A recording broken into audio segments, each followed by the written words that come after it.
네, 온앵커의 당잠사입니다. 당신이 잠든 사이 벌어진 일들 확인해 보시죠.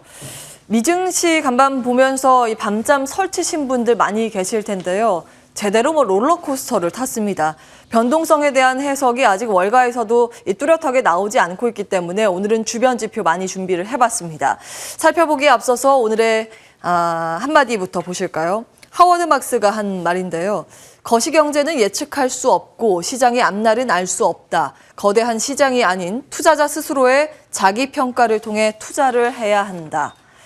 네, 지난해 화려한 시장 분위기에 젖어서 잠시 잊고 있었던 시장의 쇼크 차트 이어서 확인을 해보시죠. 나스닥 지수 기준으로 미중 무역 분쟁 때는요, 고점 대비 24% 급락하기도 했습니다. 그리고 가장 최근에는 코로나19 팬데믹 쇼크로 인해서 기업들 셧다운에 들어갔을 때 그 당시에는요, 지금은 많이 올라서 잊고 있었는데 그때는 고점 대비 30% 넘게 급락하기도 했습니다. 지금 시장을 심리로밖에 해석할 수 없기 때문에 지금 바닥을 잡았는가 이거를 논할 수는 없겠습니다만 시장을 이겨내기 위한 그 어떠한 고찰과 노력도 하지 않는다면 어려움을 극복할 수 있는 가능성은 영에 수렴하지 않나 싶습니다. 그런 관점에서 변함없이 다각도로 시장 들여다보겠습니다.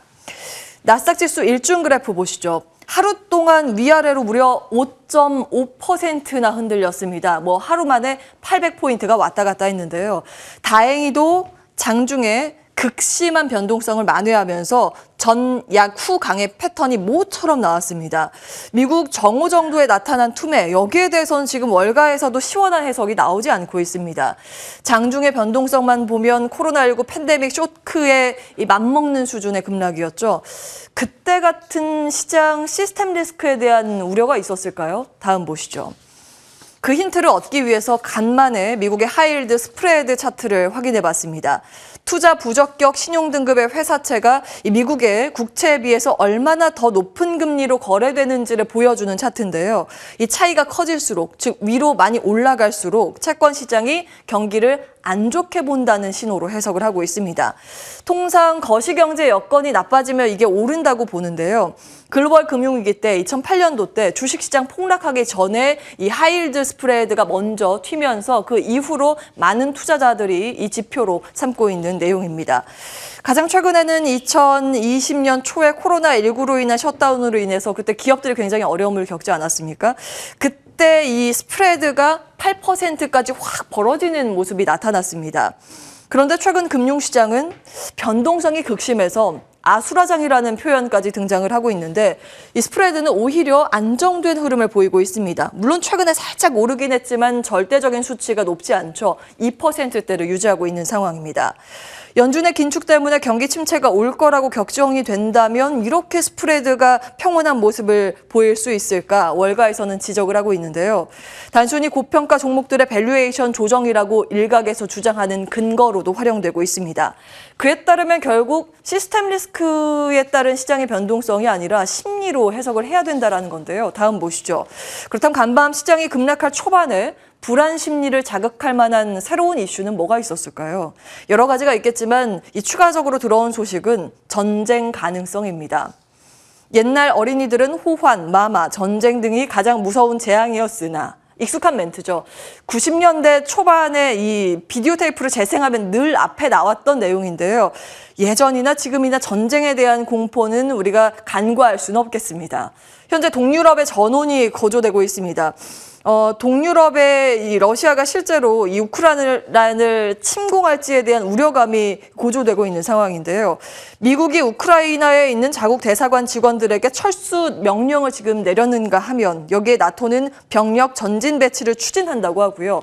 미국은 또 5천 명의 파병을 검토하고 있다고 보도가 되고 있습니다. 이 영향으로 간밤 러시아 모스크바 증시는 장중에 10% 넘게 급락하기도 했습니다. 종가 상황은 마이너스 8% 기록을 했습니다. 이 영향 때문에 간밤 유럽 증시도 굉장히 부진했습니다. 거의 대부분의 국가가 2%대의 하락으로 마무리가 됐는데요. 그런데 유독 여타 글로벌 증시보다 미국 증시 막판 힘이 강했던 이유는 뭐가 있을까요? 다음 보시죠. 채권 입찰이 진행됐는데 견조하게 마감이 됐습니다. 2년물 금리 입찰이 2020년 2월 이후 최고 수요를 기록했다는 소식입니다. 물론 한번 흥행했다고 아주 낙관적으로 볼 수 있을 내용은 아닙니다만 시장에 대해서 그래도 긍정적으로 해석할 만한 포인트는 될 수 있겠죠. 국제시장은 연준이 올해 금리 인상을 아주 급하게 그리고 빠르게 하는 건 어렵다고 판단하는 듯 싶습니다. 우리 시간으로 목요일 새벽 4시에 전해질 FOMC 결과를 먼저 확인을 해보셔야겠습니다. 자, 마지막으로 DB금융투자의 보고서 준비를 해봤습니다. 어수선한 시장 분위기 속에서 중심을 좀 잡아볼까요? 현재는 경기가 흔들리더라도 이와 무관하게 물가는 오르고 있고 이런 가운데 미국 연준은 금리를 올리려고 준비하고 있습니다. 사실 경기가 양호할 때 물가가 올라서 금리를 올리는 경우는 주식시장이 견조하지만 이런 상황에서는 증시의 변동성이 커질 가능성이 높다고 증권가에선 분석하고 있습니다. 그리고 이런 경기 상황, 이 여건은 과거의 40년 전과 비슷하다고 DB금융투자에서는 투자 전략을 이렇게 3가지로 제시했는데요. 시장과 상관없이 아주 뛰어난 특정 업종을 선택해야 한다면서 지금은 반도체가 여기에 해당된다고 지적을 했습니다. 그리고 가격 전가가 가능한 내성 기업, 물가 상승에 따른 내성이 있는 기업은 음식료 업종으로 봤고요. 금리 인상기이기 때문에 자금 흐름을 같이 누릴 수 있는 섹터를 봐야 한다면서 보험 업종을 제시했습니다. 긴 호흡으로 참고하시면 되겠고요. 오냉커의 당잠서였습니다. 자리 옮겨서 시장에 대한 구체적인 투자 판단 받아보겠습니다.